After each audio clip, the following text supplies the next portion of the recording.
need to know this. Two separate oil spills in Arkansas and Minnesota last week have reignited the debate about the risks of tar sands crude oil.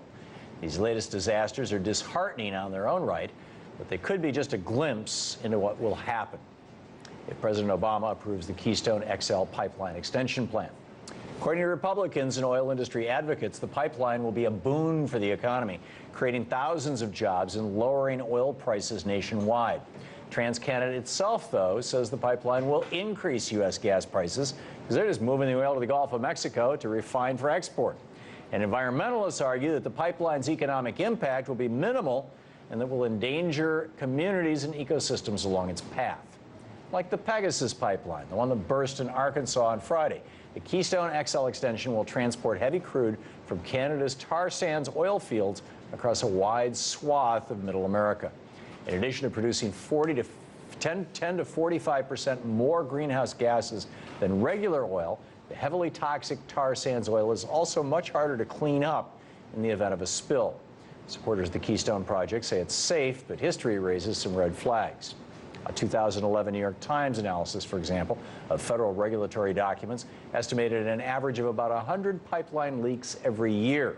Just 2 years ago, the Silvertip pipeline, owned and operated by Exxon, the same company that owns the Pegasus line, leaked 1,500 barrels of crude into the Yellowstone River. Even scarier, the first part of the Keystone pipeline, Keystone 1, suffered 12 spills over the course of just 1 year between 2010 and 2011. So can we really trust the oil companies when it comes to environmental safety? And are last week's disasters just a taste of things to come? Let's ask Bill McKibben, author, environmental activist, and founder of 350.org, and Anthony Swift, attorney for the international program at the National Resources Defense Council. Bill, Anthony, welcome to the program, both of you.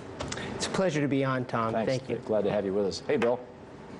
As always, Tom. Thanks, Bill. So, Bill, let me start with you. What's your take on the public consciousness of the, I would call it a crisis, this oil spill potential crisis as a consequence of these spills? Has this awakened anybody? Is it getting any media attention?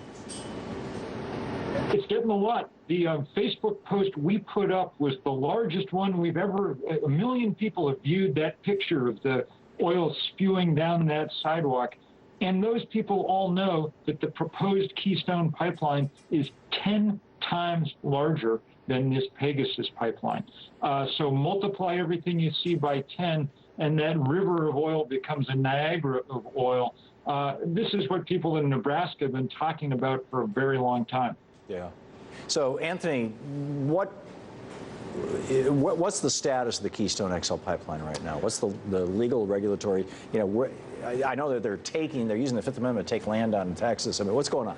Well, right now, the northern route of the Keystone XL pipeline is going through an environmental review process. And I think it's important to note we're still very early on in that process. The State Department issued a draft environmental impact statement. There were some good things in it, and there were a lot of bad things in it. And I know Bill can talk to the major climate emissions that Keystone XL is expected to drive. Industry analysts say that Keystone XL is a linchpin for tar sands expansion.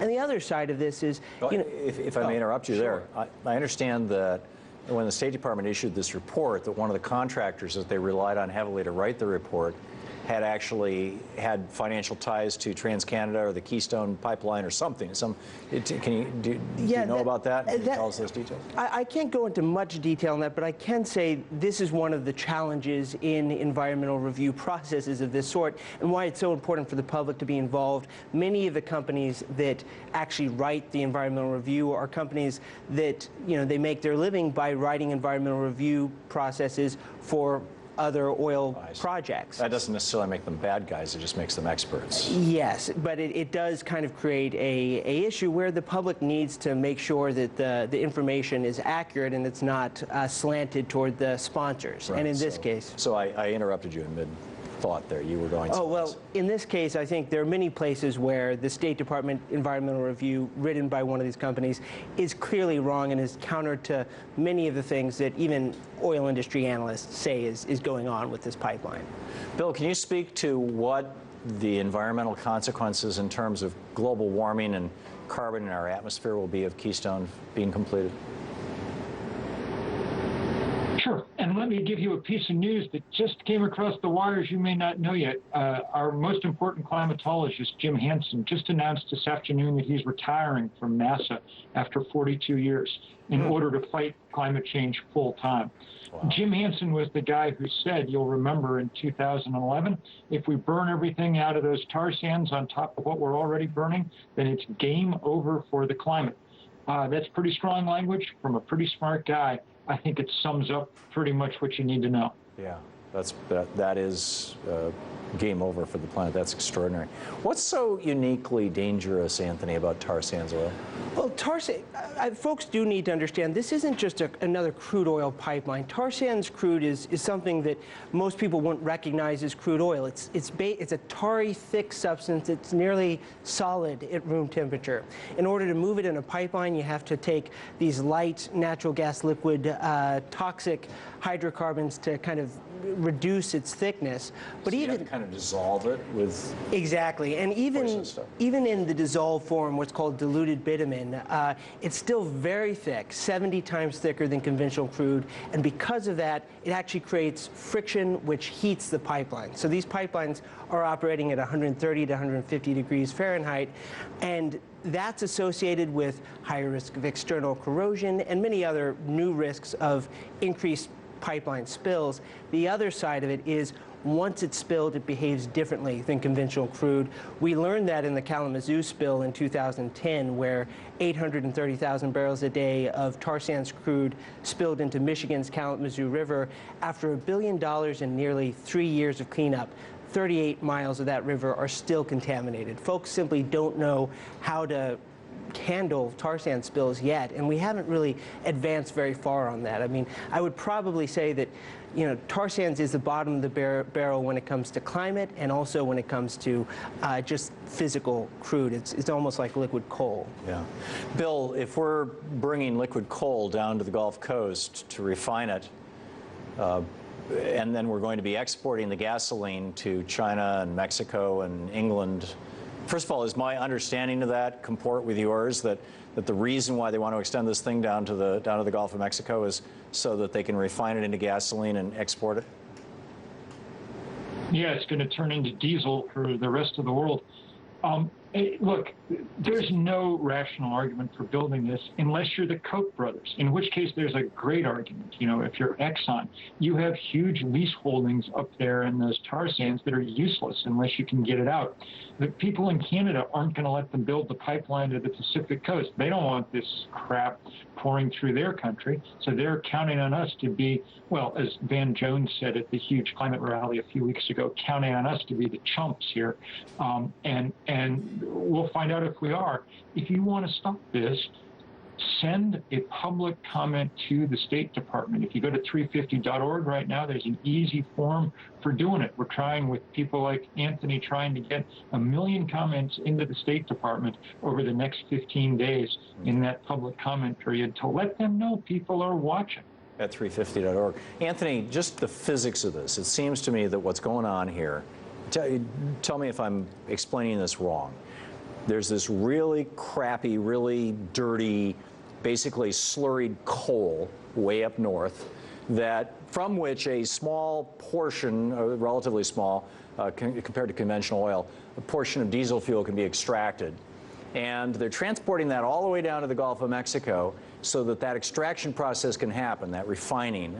And all the poison and all the waste from that refining process is going to stay right here in the United States. It's going to be dumped into our air and into our storage pits or whatever. And the cancer alley downwind of that part of Texas and Louisiana is going to get even worse. And America gets no benefit from this. We're not even refining this stuff in the Midwest like we used to, where we got the diesel fuel and gasoline. It's going to be put on boats and shipped overseas. So the Koch brothers and ExxonMobil get the money. We get the pollution. Canada gets the cash.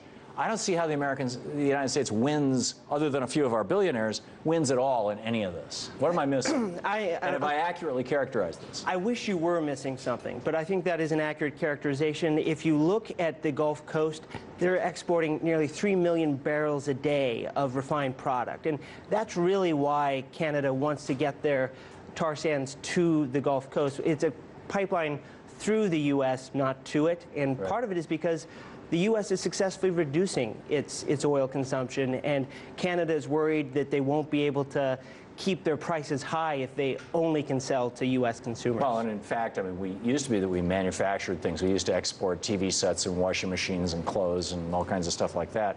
Last year, the #1 export from the United States was refined petroleum products, which seems to me insane. You know, it's just, is it possible that some of the exporting is being done to maintain high gasoline and diesel fuel prices here in the United States? Or is it having that effect? Well, certainly. I mean, one of the things I tell folks is the U.S. is actually producing more oil than we have in decades. We're importing more oil from Canada, and yet consumers are still paying very high prices at the pump. The only way to reduce how much money consumers pay for crude is by finding ways to use less of it. And we're doing that with more efficient cars, with more efficient buildings, things of that sort. Yeah. We really, you know... It's time to move to alternative energy sources. Anthony, Bill, my apologies for the kind of flaky Skype connection, but it's great to have you here with us. 350.org. Thanks so much for joining us, both of you gentlemen. It was a pleasure. Thank you. Take care, man. Thank you.